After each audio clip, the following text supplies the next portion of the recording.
एक पहलवान था, नाम था धनुर्दास। क्या नाम है? धनुर्दास। उसका हुआ ब्याह। अब जितनों का हो गया है और जितनों का होने वाला है और जितनों के 50 साल हो गए, तीनों सुनना ध्यान से, सबके मतलब की बात है। मैया, ओ पंचायती मैया, ले पीठ दिखा के बैठ गई मैया। पीली मैया, बैठो मेरी मां। सुनो, एक पहलवान था, बड़ा पहलवान, सबको पछाड़ देता था। उसका हुआ ब्याह। संयोग से उसकी पत्नी बहुत सुंदर थी, इतनी सुंदर थी कि वो धनुर्दास देख करके ना बेहोश हो गया। देखा ही नहीं इतनी सुंदर और मिल और गई। अब वो होश आया तो बिना पलक झपकाए पत्नी को देखता जाए। अब वो पति पत्नी दोनों प्रेम से रहने लग गए। लेकिन वो धनुर्दास अपनी पत्नी से इतना प्यार करता, इतना प्यार करता कि कहीं पत्नी को मेहमानों में ले जाए तो पत्नी के आगे आगे छाता लगा के चलता, उल्टा चलता, पत्नी को देखता हुआ। पत्नी आगे आ गया, वो उल्टा पीछे की तरफ पांव रखे देखता हुआ, पलक ना झपकाए कहीं। अब तो सब हंसते उस पर, सब उसका मजाक उड़ाते, कैसा पागल आदमी है, पत्नी के लिए पीछे पड़ा है, गुलाम है, जोरू का गुलाम पत्नी का। खूब उसको, पर वो बात पर ध्यान ना देता। तुम कहते रहो पर हमें तो प्यार है तो है। अब उल्टा चलता, एक पल के लिए पलक नहीं झपकाता।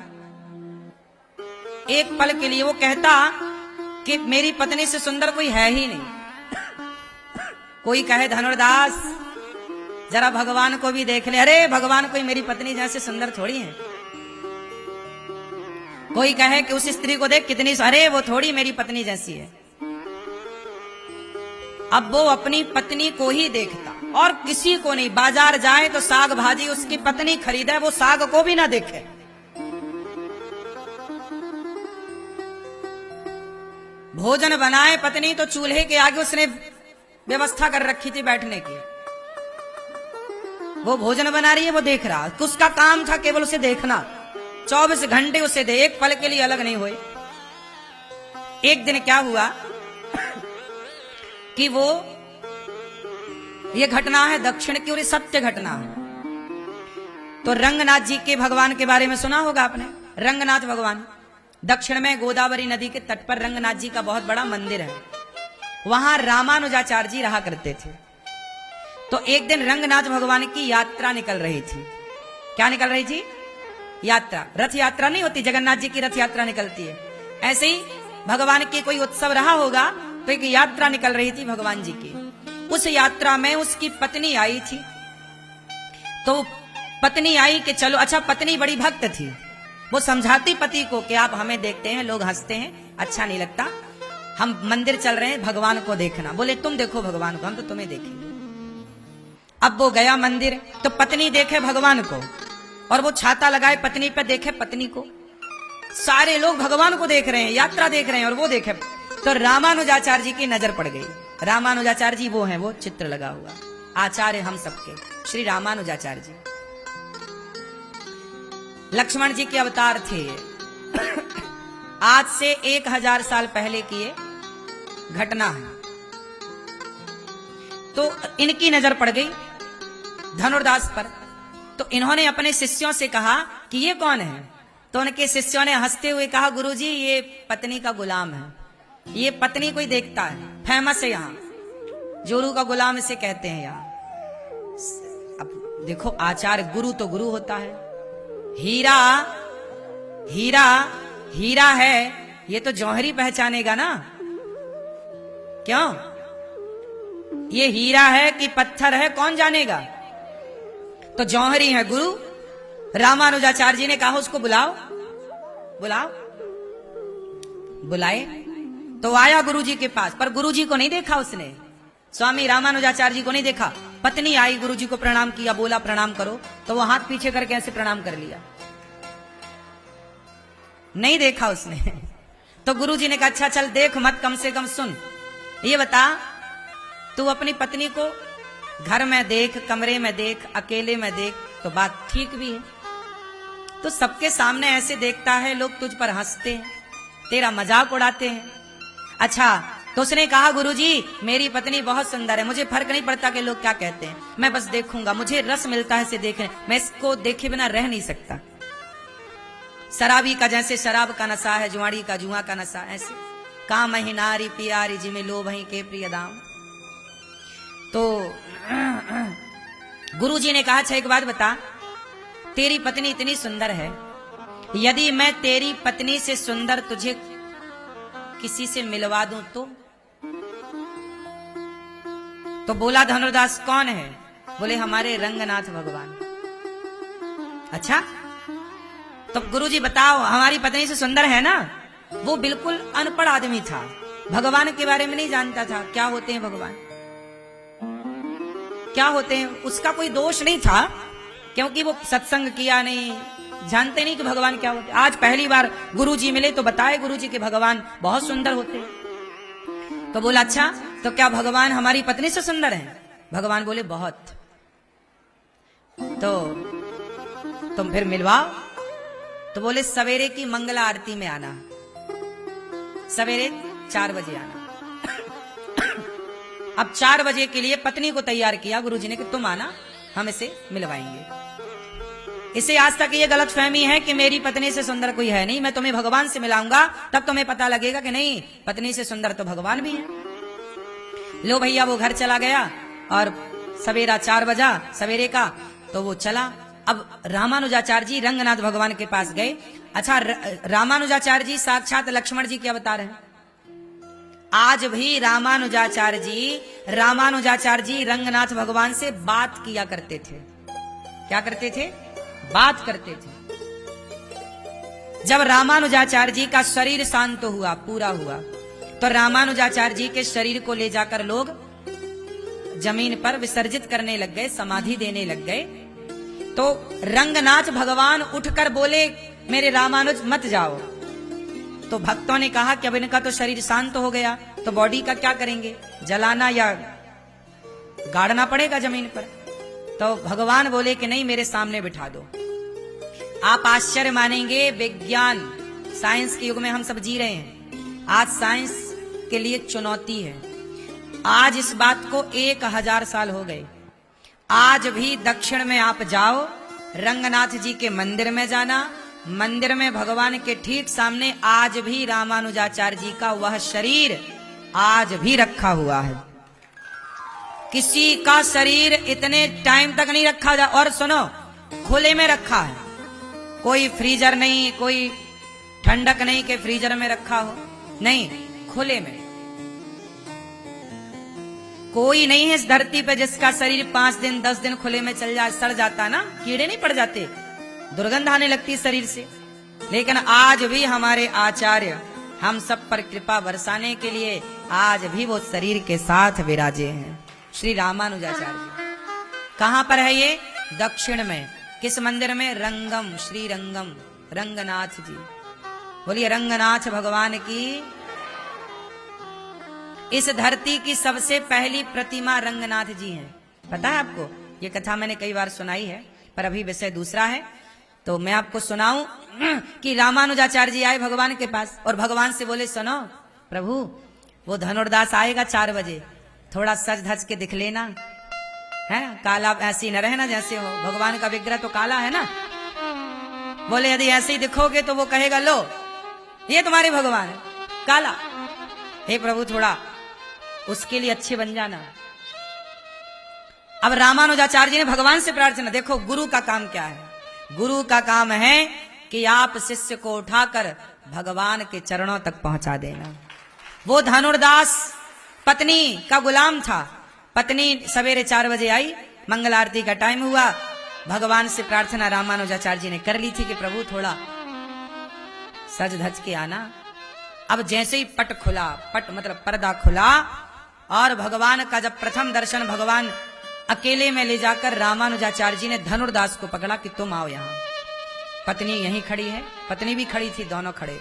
बोले एक बार अब पत्नी को ना देखकर सामने देखो। और ज्यों धनुर्दास ने देखा तो रामानुजाचार्य जी के कहने से भगवान प्रकट हुए और भगवान श्रीमन नारायण जरा जो मुस्कुराए भगवान को देख करके तो वो लिपट गया चरणों से भगवान के। जिसकी रचना इतनी सुंदर, वो कितना, जिसने तेरी पत्नी इतनी सुंदर बनाई धनुर्दास, जिसने तेरी पत्नी इतनी सुंदर बनाई, वो बनाने वाला विधाता देखा तो नजर नहीं हटी, लौट गया प्रभु अब हमें ना छोड़ो।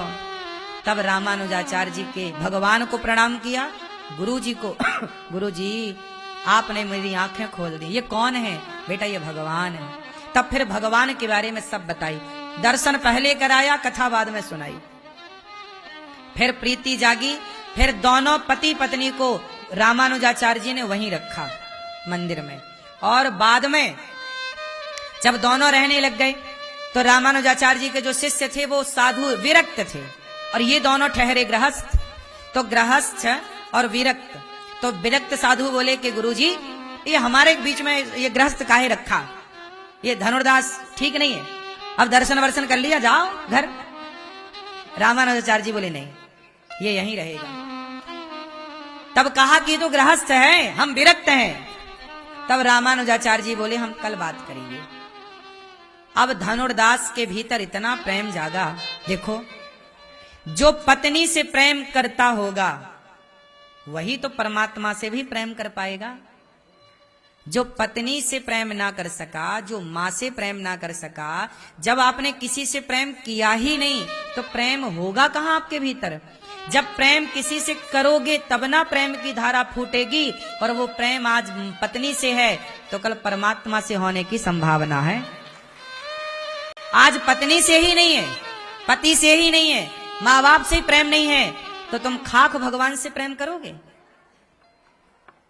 हम तुम्हें भगवान तक पहुंचने का रास्ता ही तो बता सकते हैं। प्रेम तो तुम्हें ही करना पड़ेगा। और प्रेम कहने से नहीं होता, प्रेम तो है, बस उसकी धारा मोड़नी पड़ती। कि अभी पत्नी की तरफ प्रेम का फ्लो था, अब जरा मोड़ दिया तो वही प्रेम भगवान से हो गया। बोलो हाँ हाँ।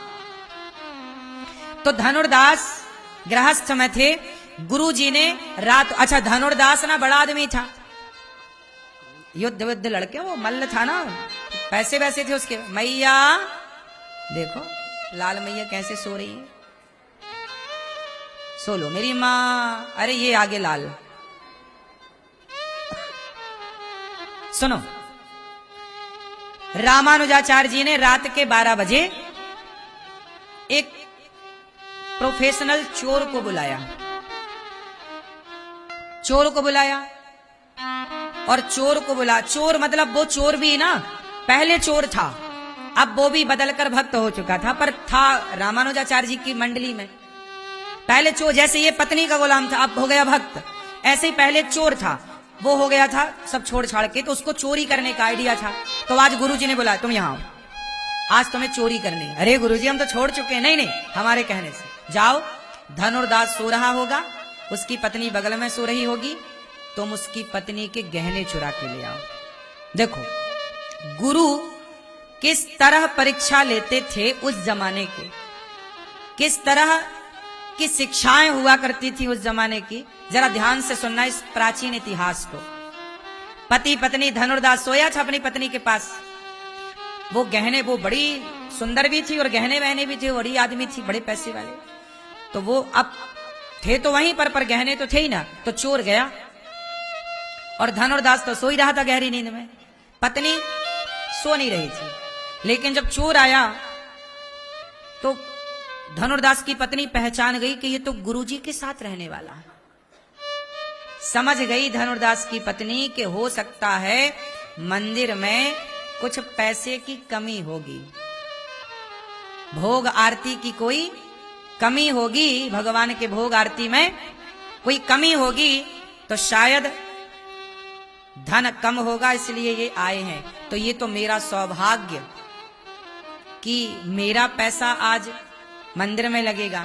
तो पत्नी जाग रही थी, पर उसने सोने का नाटक किया। चोर आया और उसने कान के झुमके खोल लिए, गले का हार उतार लिया। तो जब एक तरफ का झुमका उतार लिया और कुछ हार वार उतार लिए, तो धनुर्दास की पत्नी को लगा कि मैं करवट लूंगी तो इस तरफ का भी ये झुमका उतार लेगा, क्योंकि मैं जाग जाऊंगी तो ये भाग जाएगा। तो उसने करवट ली, और जब करवट ली तो चोर को लगा कि जाग गई, तो वो भाग गया। जब भागा तो ये तो रात की घटना थी। चोर आ गया, गुरुजी को दिया कि गुरुजी ये झुमका लाया हूं, ये हार लाया हूं। गुरुजी ने कहा रखो। सवेरे क्या हुआ कि जो साधु थे ना, उनकी लंगोटी चुरवा ली। गुरुजी ने कहा कि सब साधुओं की लंगोटी चुरा लो। चोर से कहा सबकी लंगोटी चुराओ और इनकी टॉवेल चुरा लो। साधु के पास क्या है, लंगोटी के सिवा। अब जब सवेरे साधु जागे तो वो सारे वो विरक्त त्यागी जो संत थे सब लड़ने लगे, हमारी लंगोटी तूने चुरा ली। वो लंगोटी के लिए लड़ाई, तैने मेरी लंगोटी चुराई, मेरी टॉवेल चुराई। तब तक सवेरा हुआ तो धनुर्दास की पत्नी अपने सारे जेवर, सारा सोना, सारी चांदी, सारा पैसा थाल में रखा और लाकर गुरुजी के चरणों में रख दिया। गुरुजी, कल यहां से एक सेवक आया था, तो ये तो मेरा सौभाग्य है कि मेरा पैसा इस मंदिर में सेवा में, भगवान जी की सेवा में लगे। भगवान से बड़ी संपत्ति क्या होगी। जिसका मन भगवान में लग जाए साहब, जो प्रभु को सर्वस्व मान ले, तुम पायो जी मैंने राम रतन धन पायो। राम को पाने के बाद क्या पाना शेष रह जाएगा, ये बताओ। फिर क्या कामना है। क्या हुआ, जब पत्नी ने समर्पण किया कि गुरुजी ये सोना चांदी आप रखो, तब गुरुजी ने बुलाया अपने चेलों को, शिष्यों को, जो कह रहे थे कि ये तो गृहस्थ हैं, तो इनको क्यों रखे हो। तब गुरुजी ने कहा देखो ये गृहस्थ में रहकर भी तुम साधुओं से ज्यादा विरक्त हैं, इसलिए आज से मंदिर की पूजा मैं धनुर्दास को देता हूं। तब रामानुजाचार्य जी ने मंदिर का पुजारी किसे बनाया, धनुर्दास। देखो कि तुम विरक्त होकर भी तुम अपना मन लंगोटी से ना हटा पाए, और ये गृहस्थ होकर भी अपने मन को सोना चांदी से हटाकर भगवान में मन लगा चुके हैं। ये योग्य है। जरूरी नहीं है कि आप साधु संत ही बने ना, सबसे श्रेष्ठ आश्रम है गृहस्थ आश्रम। सबसे श्रेष्ठ आश्रम कौन है, गृहस्थ। हम गृहस्थों का सौभाग्य है कि आपके द्वार पर साधु संत भिक्षा मांगने आते हैं, और हमको भगवान ने भिक्षा देने लायक बनाया। हम गृहस्थ भिक्षा देकर अपने जीवन को धन्य धन्य करते हैं कि आज हमको ईश्वर ने किसी साधु को भिक्षा देने के लायक बनाया। ये हमें सौभाग्य मिलता है, किसी साधु को यह सौभाग्य नहीं मिलता। साधु के घर साधु भिक्षा मांगने नहीं जाता, साधु सदा गृहस्थों के घर भिक्षा मांगने जाते हैं। बोलो हाँ।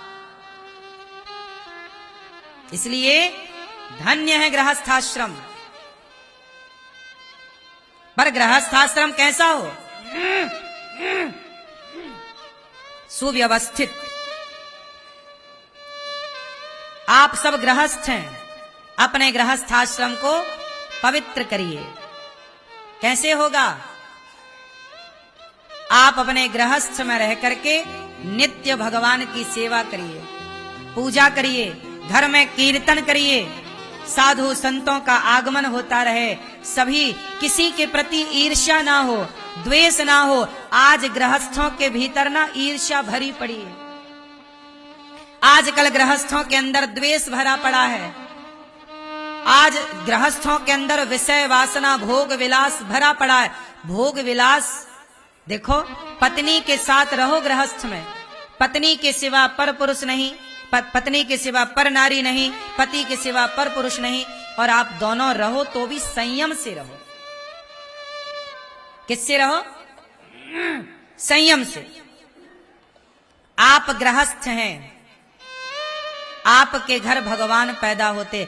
दशरथ कौशल्या कौन है, बोलो, गृहस्थ हैं, उन्होंने अपने गृहस्थ आश्रम को इतना पवित्र किया, इतने धर्म से जिया जीवन को कि उनके यहां भगवान प्रकट हो गए। इतना अच्छा गृहस्थ जीवन जिया उत्तानपाद और सुनीति ने कि उनके घर में ध्रुव जैसा भक्त पैदा हो गया। तो गृहस्थों के घर भगवान और भक्त पैदा होते हैं।